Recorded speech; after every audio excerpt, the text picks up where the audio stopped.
are listening to the #1 real estate podcast where we talk with agents all across the world about their wins, losses, lessons, stories, help you win in your local market. My name is Cody from Sheridan Street. I'm joined with my co-host of the Real Estate Growth Academy, Vikram Deol. What's up, man? What? You're like your face looks so glooming today. It's like, it's like the paint on your face looks great. Where are you at in the world right now? Well, let's see if we can change some colors here. We'll go with some blue. I'm in Argentina. And I'm in Argentina. no, bro, you are not building you are not building a great rapport right there. You are. I know. I did not know this. You're not following the conscious communication method with influential rapport. I don't care where you're at. It's all about me right now. Thank you. Okay. But I am downstairs from you, and I can hear you echoing in the hallway and the stairway, which is awesome. Yeah, but no, we're in Argentina, and then next week I fly out to Patagonia, and you fly home to Canada, and I'm going to go walk on glaciers and hang out with penguins and take a week off of work completely, which is kind of scary to say, like completely off the grid. But before we take a week off and before we do that, so why don't you tell us who we have with us? Like, why don't you introduce our guest? You are so funny. All business always with Cody. We have my boy Kuvaal. Kuval's crazy. Like, he's a friend of a Cutco guy that we just happen to know, and he comes from the Cutco world, which you all know that I love. I love Cutco knives. I love selling Cutco knives, and Kuvaal was a manager for them for 5 years, and 5 years or 4 years, 6 years, 4 years, 4 years, and he crushed it. And he's doing the same thing in the real estate space. 1 year, less than a year into real estate, just total freaking domination in the LA area. And he lives like in Santa Monica, and he drives to Long Beach, which is probably got to be an hour. That's pretty crazy. A little bit less, but yeah, about that both ways. And guess what? He's probably the #1 person on his team.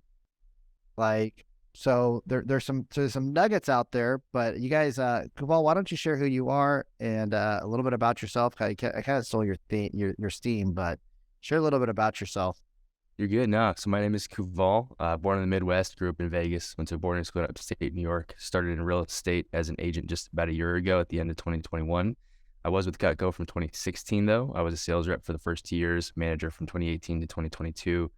Left just in the mid-year this year. So only 4 or 5 months ago, I decided to go all in on real estate. Graduated from the U of A with a degree in communication and sports management.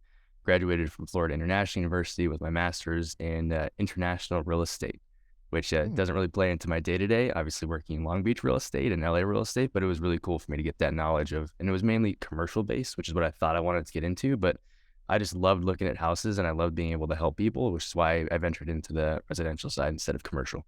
So let's unpack. Yeah, go ahead. That was a line. That was, I'll let you start unpacking this, and then we go. Like, dude, that was like the quickest 30 seconds of most information I've ever heard on this podcast. Congratulations. You definitely won that award.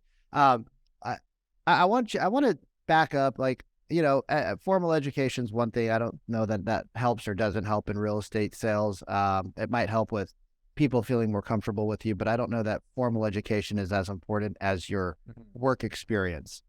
And if you could go back to your beginning days as a sales rep, which was about 6 years ago, what were some of the things that you learned as a Cutco sales rep that you have brought into real estate? Because I mean, let's just unpack some numbers so people know to listen to this conversation, because you're less than a year in, you're a whopping 23 or 4 or 5 years old. 25. Yep. Just turned 25. Okay. So you're relatively young in the space. You're selling properties anywhere from 800,000, which is, like the median price of LA, upwards of a few $1 million. You're in the last, since we've met and you joined the Real Estate Growth Academy, which was about 4 months ago now, you've done something like $10 million in sales? Just about, yep. We met October 1st or 2nd, I think. So a month and 2 months and a couple of days. So you're so good with numbers, which is awesome. I love it. So what? This explains a lot too. It explains a lot in regards to even the conversation we're going to have today. Yeah. Like, really good with numbers, really good at learning, really good at implementing and executing. Obviously, that's some personality stuff, but what did you learn from the 4 years at Cutco that really helped you excel in such a short period of time in real estate? It's a really good question. I think personality-wise, I had a lot of good stuff going for me getting into Cutco. I claim that I'm an extrovert, where I enjoy conversation, enjoy meeting people. I've always been organized, but I feel like coming into Cutco is a different level of organization, from just being personally organized and organized in school to being professionally organized, dealing with the CRM at Cutco, dealing with clients on a day-to-day basis, following up.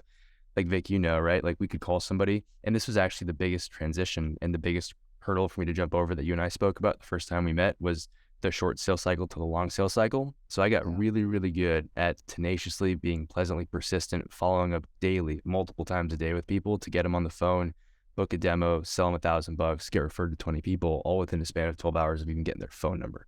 So I got really good at that, and just having that idea, mentality, that confidence that I could get it done has transformed a ton for me in real estate. Once I realized I knew exactly what I was doing, just in the last couple of months, it's translated well that I've been able to, maintain and manage the nurture campaigns that I have for my leads that are still, a year or two from transacting. And it's helped me be more on top of the people that are ready to transact now and not in a year or two from now. Well, I think one of the big, sorry, Cody.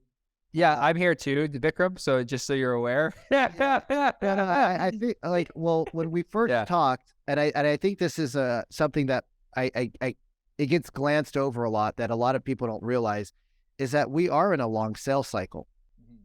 And you were thinking like, hey, I'm going to go in there and I'm going to get somebody's information. I'm going to be in their house the next day. I'm going to have them in contract like a week later. And when you pivoted your mindset to like, hey, this could take 90 days. This could take 6 months. This could take 2 years.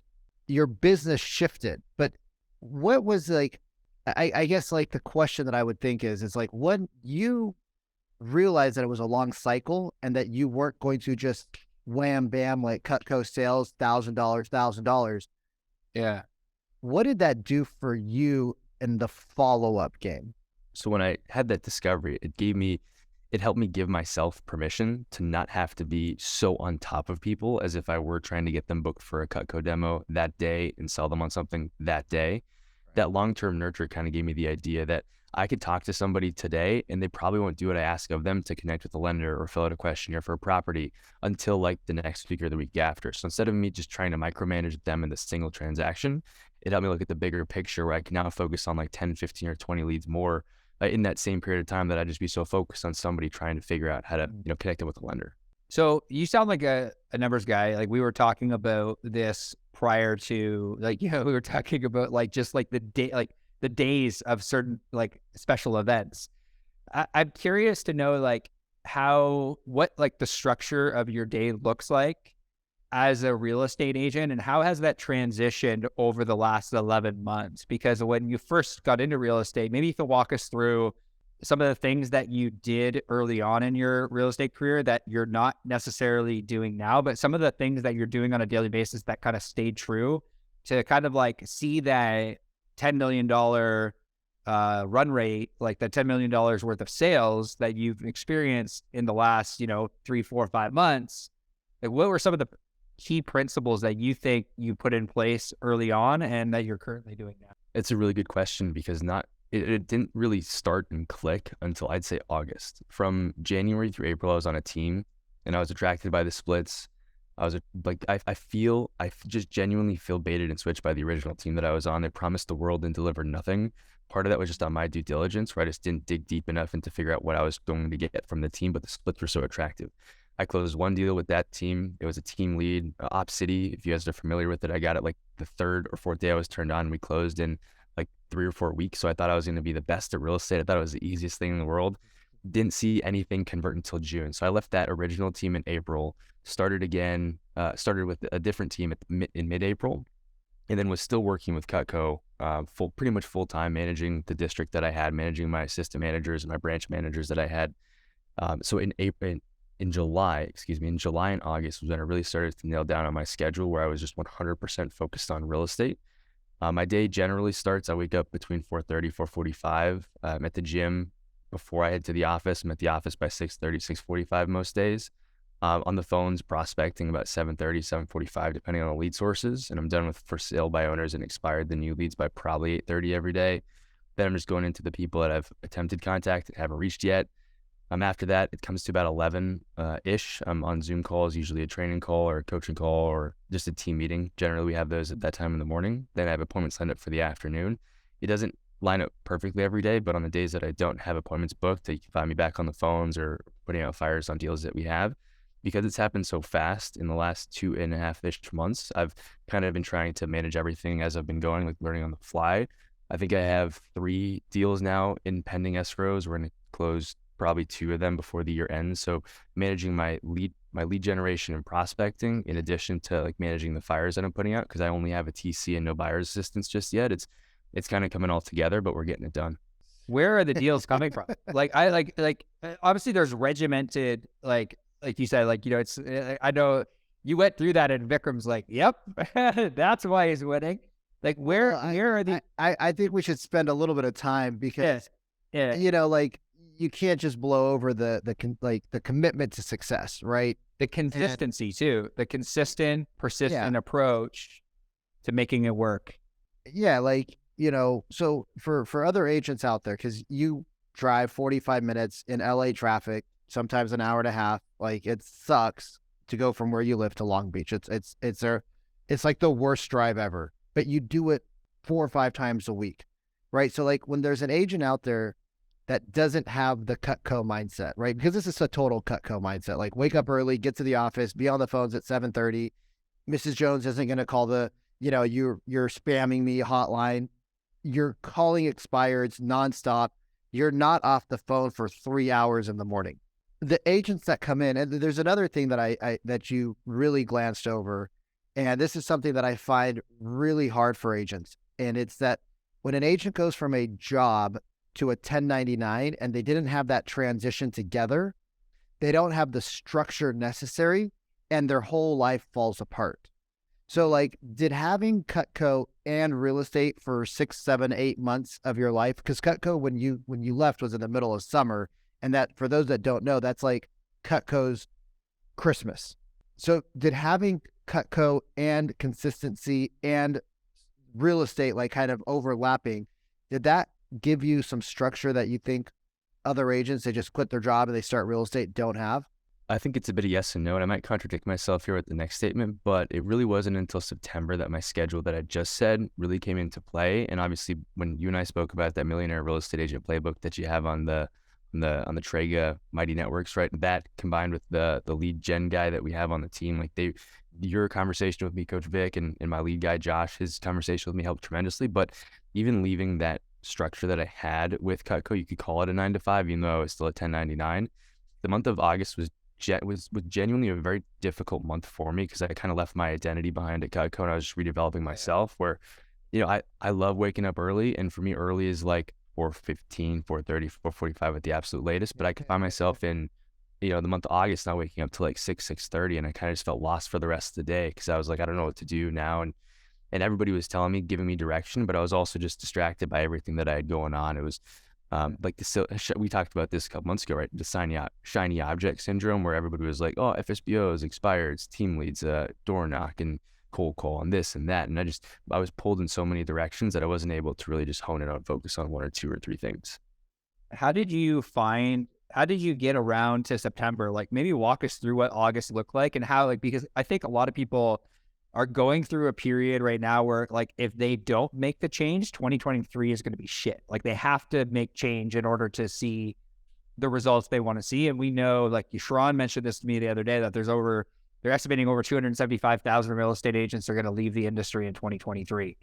So maybe for somebody that might be feeling lost right now, or feeling like, I have no idea how the hell I'm going to pull myself out of this rut that I'm in.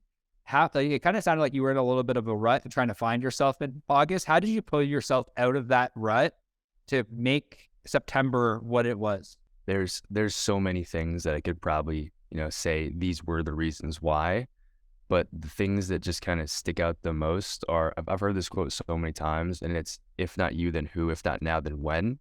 And just hearing that over and over and me saying it to myself over and over again was super helpful because I knew what I wanted to get. I know what I want to get out of my life and out of, investments and out of my money and out of my time and out of my careers and my relationships, that I knew exactly how I was going to pull myself out. So I might not be the best person, Cody, to answer that because I'm so focused on what I want to do that even though I was in a rut in August, I knew exactly how to think to get myself out of it. But it's all about the self-talk. At least for me, it was about the self-talk, right? Because I was like, I don't know what to do at this point, but having that really defined plan of, hey, this is what I'm going to do. I'm going to get to the office every day by this time. I'm going to make calls until this time. This is my appointment slots. If I don't have appointment slots, I should be back on the phones. Like getting that defined and sticking to it was really just what helped me get out of that rut. And, if you do the math, right, everybody says it takes 30, 60, 90 days to get consistent results in real estate. Do the math, right? I closed 3 the last week of October. And so if you track that back 30, 60, 90 days, that puts us right in like the middle or early August when I realized like, damn, I really got to turn this on, right? So from there, basically it just catapulted me to where I am now, right? Just understanding that mindset and the schedule, and then everything kind of fell into place. Yeah, you nailed it. You nailed it. Like there are some people who get it, and there's some people who will never get it. And obviously, you put the training in, you put the effort in. Why do you? 2 questions. Why did you join a team? First question: why did you join a team? And why did, even after your first failed attempt at a team, why did you go to another one and not just go solo?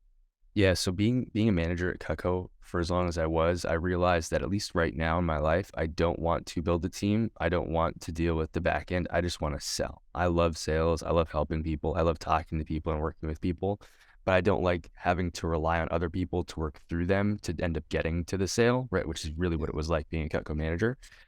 So I knew I wanted to join a team. I didn't know what team I wanted to join, but I knew I wanted a team. And exploring the teams in April after I'd kind of had a not amazing experience on my first team, I realized what I was looking for. I kind of wanted a certain team where I could just focus on doing me and my stuff, my schedule, my prospecting, my phone time, my lead generation, whatever I wanted to do, and they take care of literally everything else. So yeah, the splits could be better somewhere else, but I love the culture of the team that I'm on. And I love that they take care of literally everything for me. And all I have to think about is just getting to the office on time and following my schedule. And it's pretty much it. You mentioned about doing due diligence before joining a team. Like looking back on that, what are the due diligent things you would have done when trying to search for a team? Yeah, I was so excited about joining a team, and I was so excited about everything I was told over the phone or on Facebook about these specific groups that I was interviewing with and that I eventually joined. But I think the proper way to do due diligence is talk to multiple people in your market, right? The big thing that I had, that it's not an issue, but a challenge that I had to overcome, and I eventually just didn't end up overcoming it, which is why I had to leave and transition to a new team, was this team that I joined was building a satellite team in LA.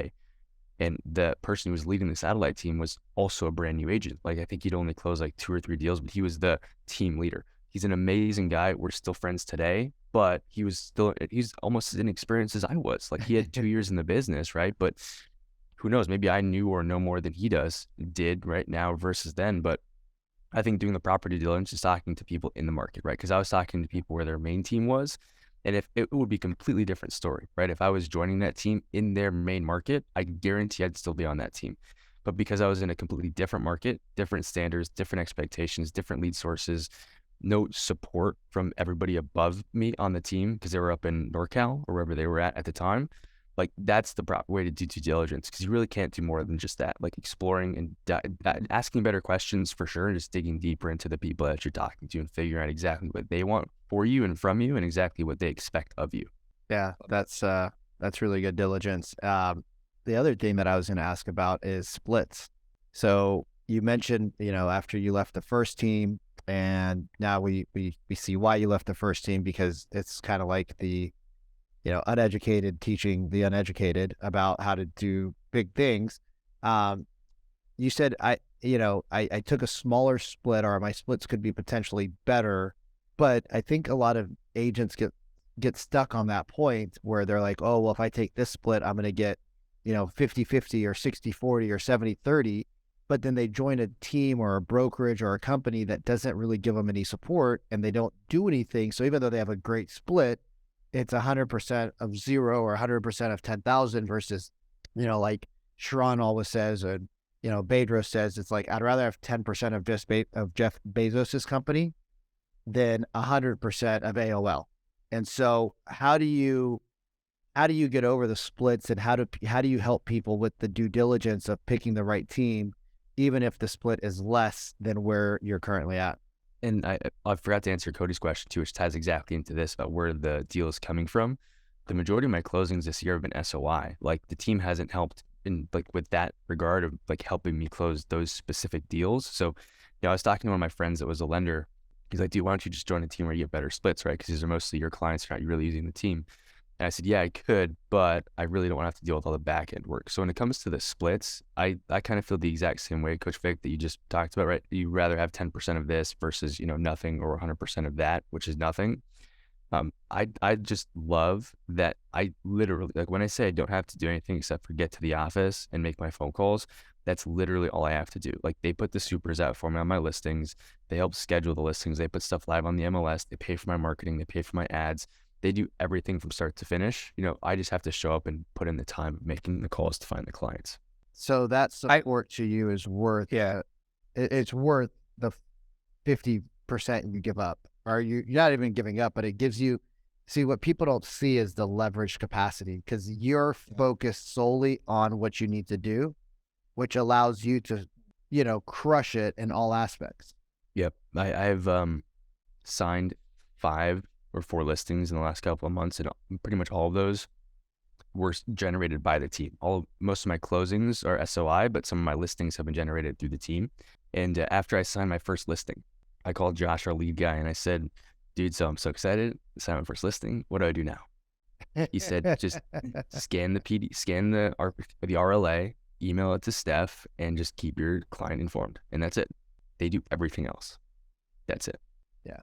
So being able to have the team behind me where I can literally just have a listing appointment and do what I love, which is talk to people and get people, to trust me and like me and want to work with me in real estate, just to be able to have that RLA signed, scan and send it in, and they take care of everything else, gives me more leverage and time to focus on getting like 4 or 5 or 6 more listing agreements signed, where the average agent might just trying to be putting into the MLS. Totally. And it's so interesting that, you have thought about, it's so funny because we all come from a sales background, and I'm thinking about even like, when I like prior to, starting our agency, like that, the days of just having to worry about, showing up and talking to people and selling, those were the days, right, Vic? Those were the days. Just show up and sell. Show up and sell. Remember Aldo's like, I'll outsell you. And I'm like, bro, try a day in our life. Like, you have no idea what our morning to nights look like. If we just got to focus on sales like Kuval's doing, which I think is the number one reason why you should join a team, is because they support you in every aspect. Like you said, if they don't give you everything that you're saying, you shouldn't join it. But bro, like, it makes sense why you're at the numbers you're at with your consistency and discipline.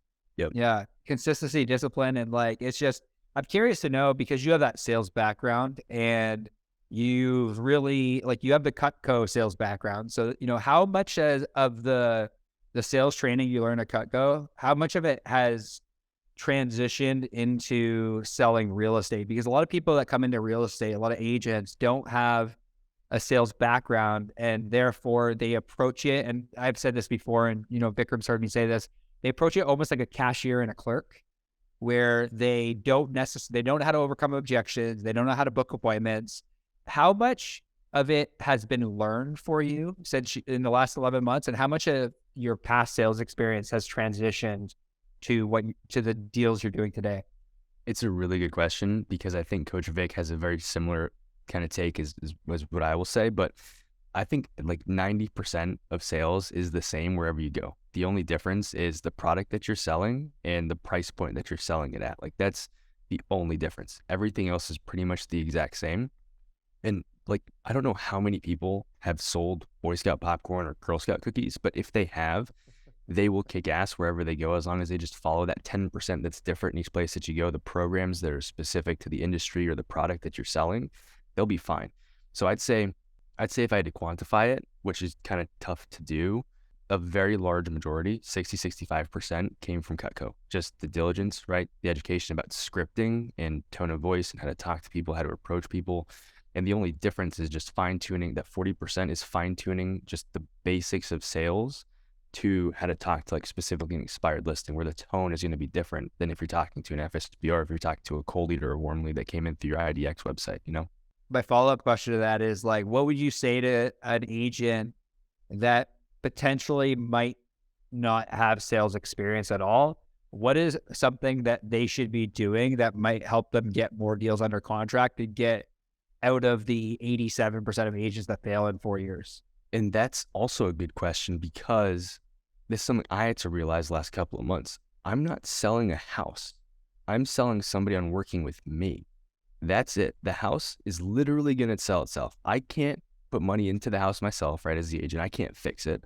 The house is going to sell or it won't sell as long as I do my job correctly.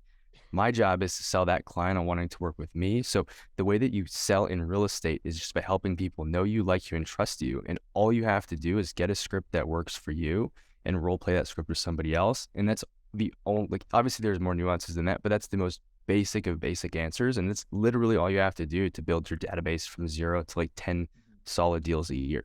I think there's a lot of things that you've probably picked up along the way that give you the ability to learn. Real estate is I had the same path as you. I sold Cutco like after 2008. I sold Cutco for a couple of years and I started flipping. Then I got into real estate. So I was like right there in the trenches again, doing knives. And then I went to sales of real estate.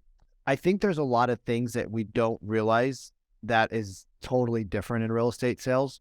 One you picked up was the long trajectory, right? So it's not the immediate follow-up where I need to call them 36 times in a day, but it's also like we, depending on where the lead source is from, we do need to have consistent follow and touch points and things of that nature.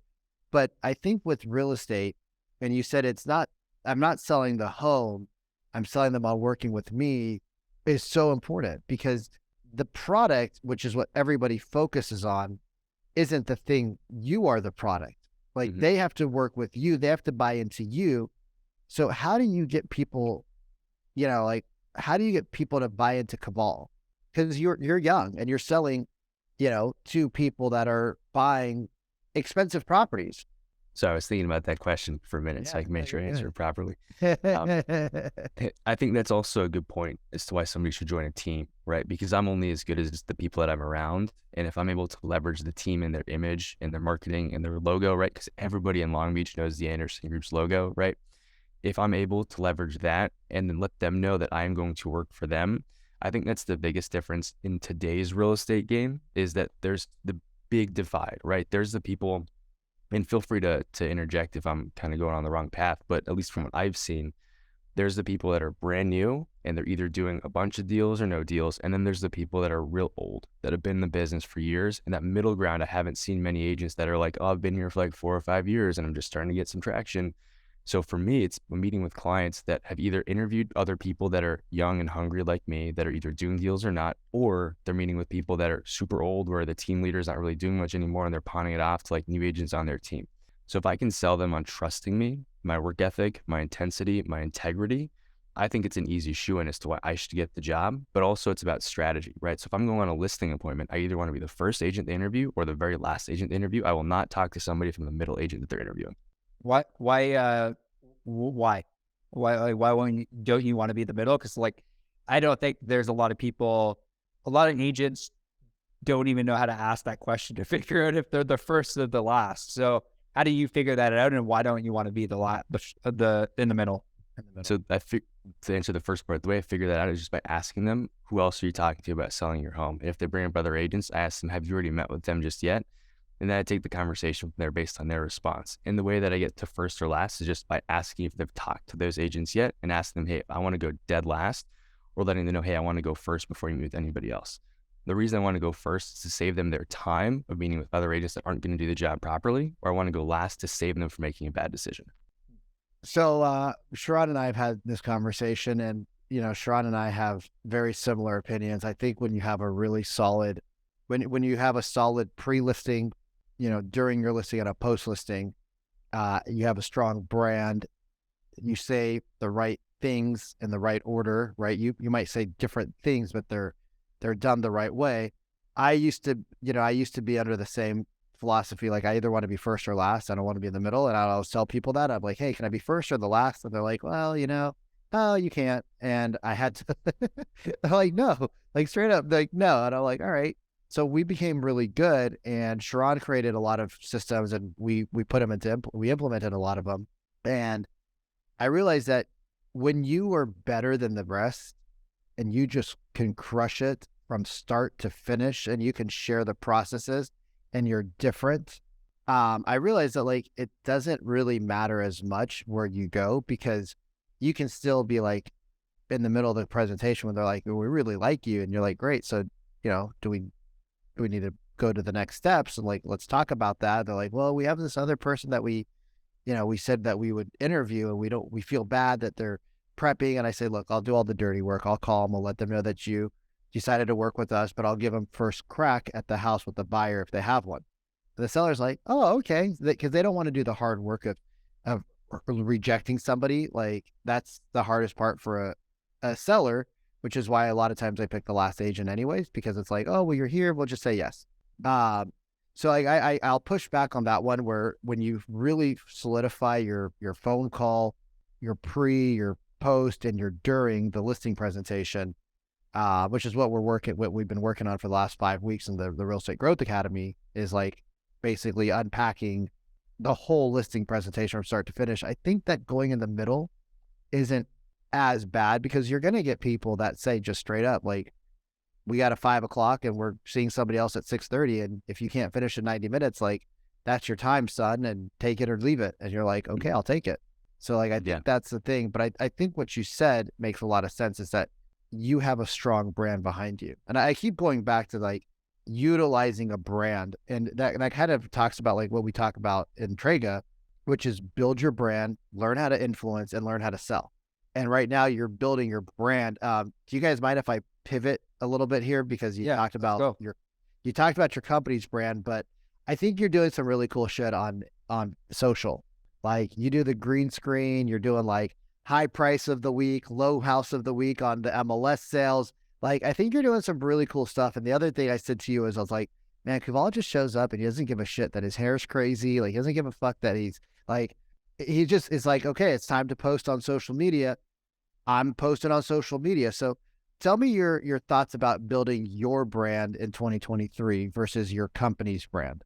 That's a great point. I really don't have, and this is something we're also obviously working on, and I've been working on the last couple of weeks, is building my strategy for how I'm going to grow my own brand on social. I just do what I'm told, and I do what people tell me works. That's really it.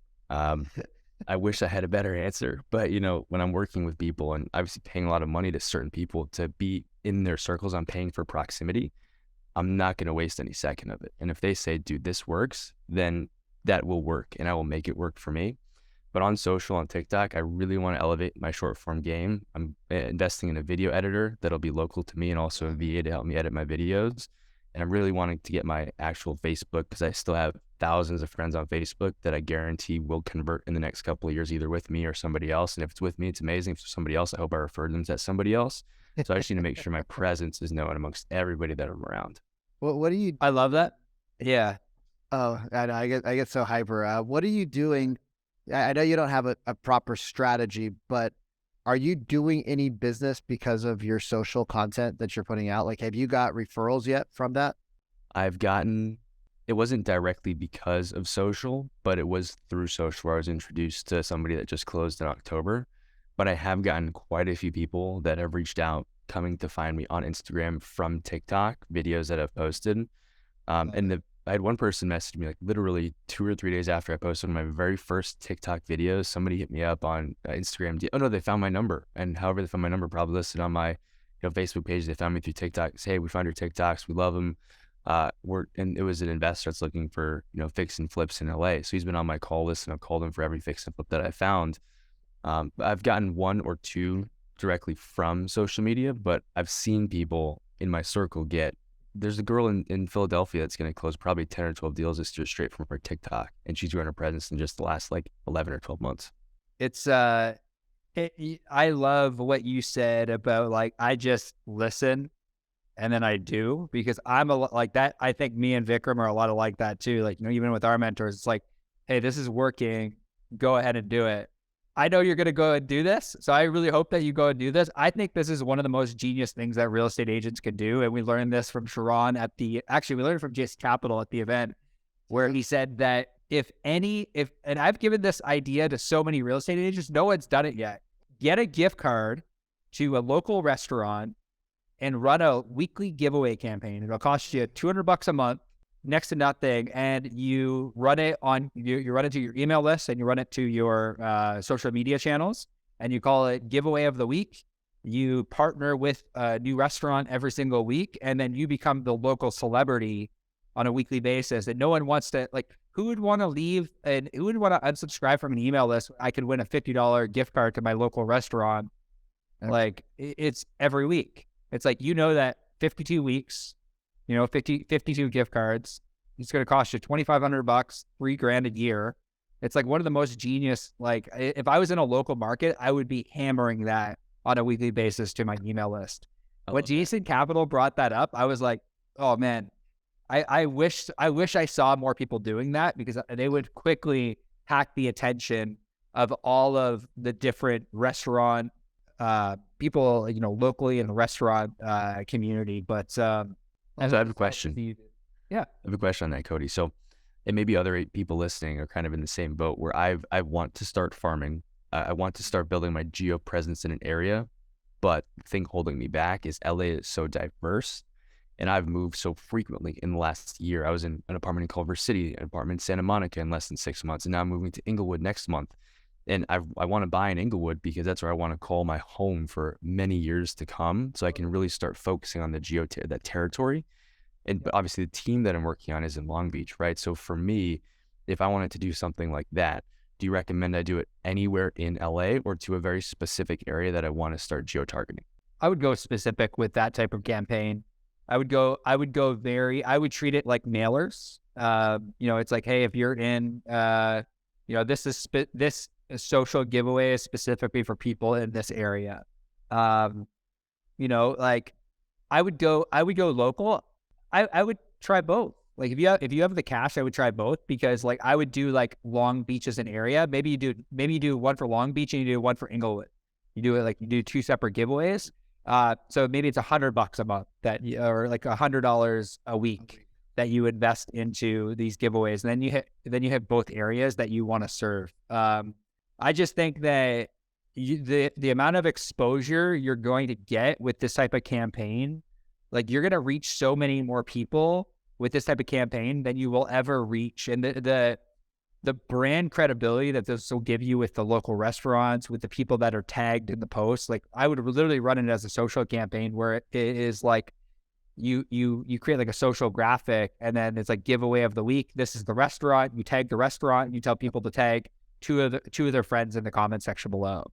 And then you run a boost to it, like a $10, $20 boost, Like 100%. It just depends on your budget, but like go niche, always go niche, and then grow out from there. Because here's the thing, Kuvaal, if you're already driving to Long Beach, which is 45 minutes south, and then you're driving 45 minutes north, your 45 minutes to Northridge could be 3 hours.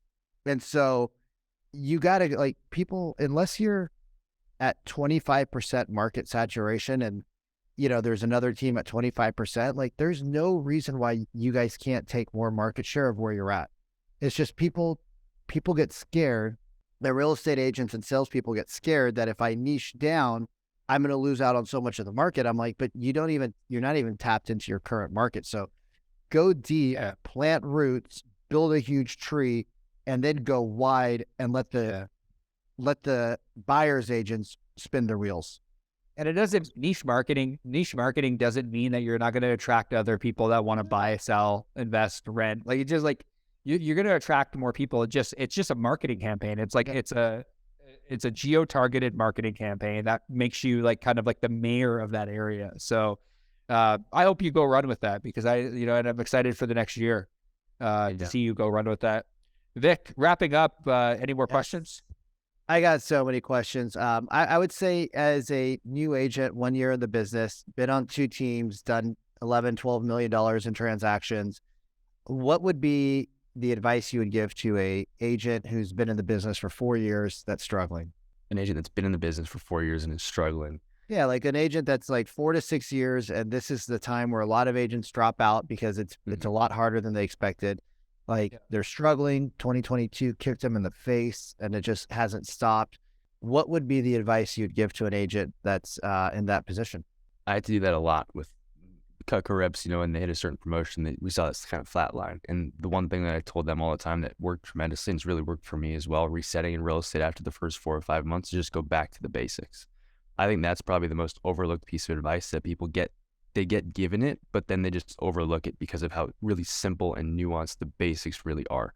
I think if they go back to that and they've been in the business for 4 to 6 years, they've probably built the database big enough where they can get 10 deals out of that database after 4 to 6 years on repeat, rinse and repeat, right? So they could go through calling that as long as they are diligent about their schedule. So going back to the basics with their scheduling, their script practice, their follow-up lead gen, getting rid of all the fancy crap, back to basics is really all they need to do.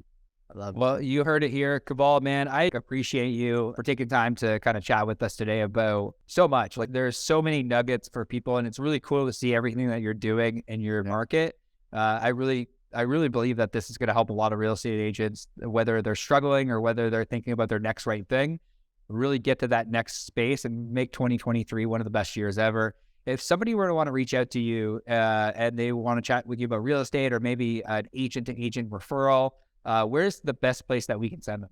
The best place is probably my Instagram. It's just my first name, Kuvaal, with the underscore at the end of it. And it's a picture of my face at the profile. It's probably the easiest way to reach me. I love it. Love it.